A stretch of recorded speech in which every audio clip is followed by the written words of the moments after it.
Contestant 9, please state your name. This is Cora. Looks like an angel, right? Don't be fooled. Every villain has an origin story, and mine started with a stammer and a new town at 6 years old.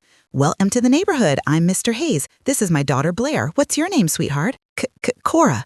Why do you talk like that? That was Blair, my first lesson. Some people just exist to poke at your weakest points. My own mom? Absent, working, couldn't care less. Dad? Long gone. So Mr. Hayes and Blair became my pretend family. Dinners, park days, ice cream at Spoopy's. It felt like the love I craved, a fragile illusion waiting to shatter. And shatter it did. Blair's mom announced a divorce and vanished. Blair didn't just get upset, she became pure, unadulterated venom. She wasn't just furious, she was a live wire ready to explode. Furniture became shrapnel, teachers became targets, and me? I was her favorite punching bag. In middle school, we were in the same class, and Mr. Hayes dropped us off. "Wow, your daughters are so beautiful," a parent gushed. Blair's face twisted. "I'm Blair. I'm his only daughter." The woman tried to recover. "And what's your name, dear?" Chloe, Blair jumped in. "Why does she talk like that? Can't you speak properly, or are you just stupid?" The class erupted and my face burned. That day, Blair didn't just end our friendship, she declared war.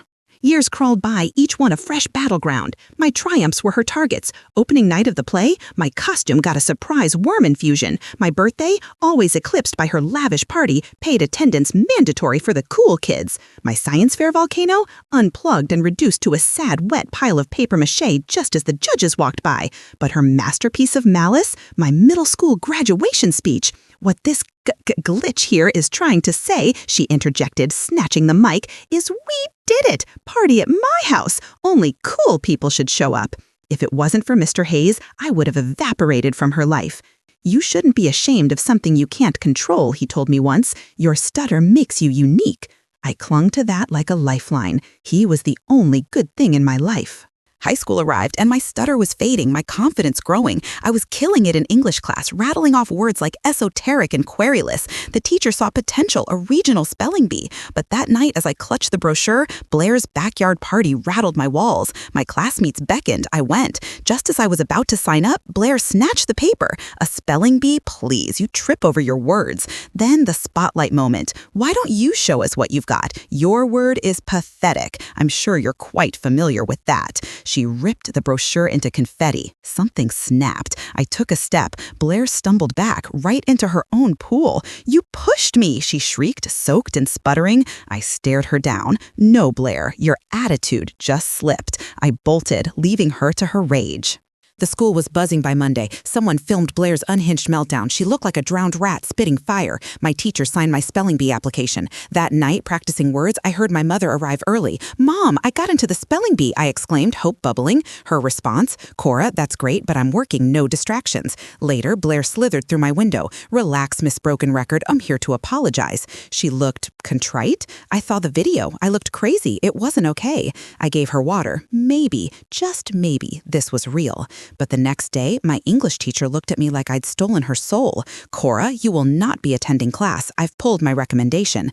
My email, they said, had sent exam answers to the entire class. Suspension. Mom showed up, face a roadmap of fury. "You're grounded," she snarled, then drove off, leaving me alone, accused, banned, and invisible.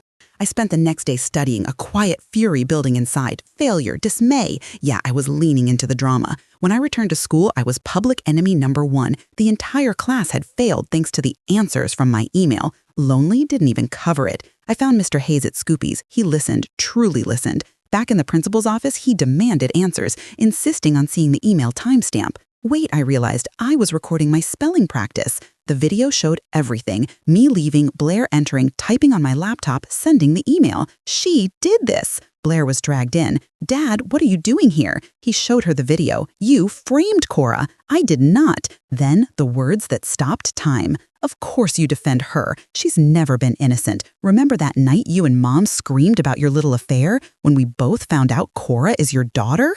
My world tilted. My neighbor, my bully, my half-sister, and Mr. Hayes, my father?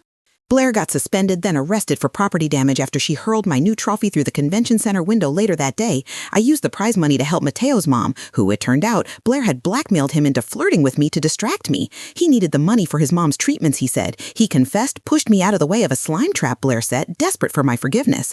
I didn't expect to end up having real feelings for you, he stammered. My mom even showed up, coaxed by Mr. Hayes, suddenly proud. Blair, seeing us together, screamed, "Guess your mom isn't getting better, Mateo." But I looked at Mateo, then at Blair, then at my real father, Mr. Hayes.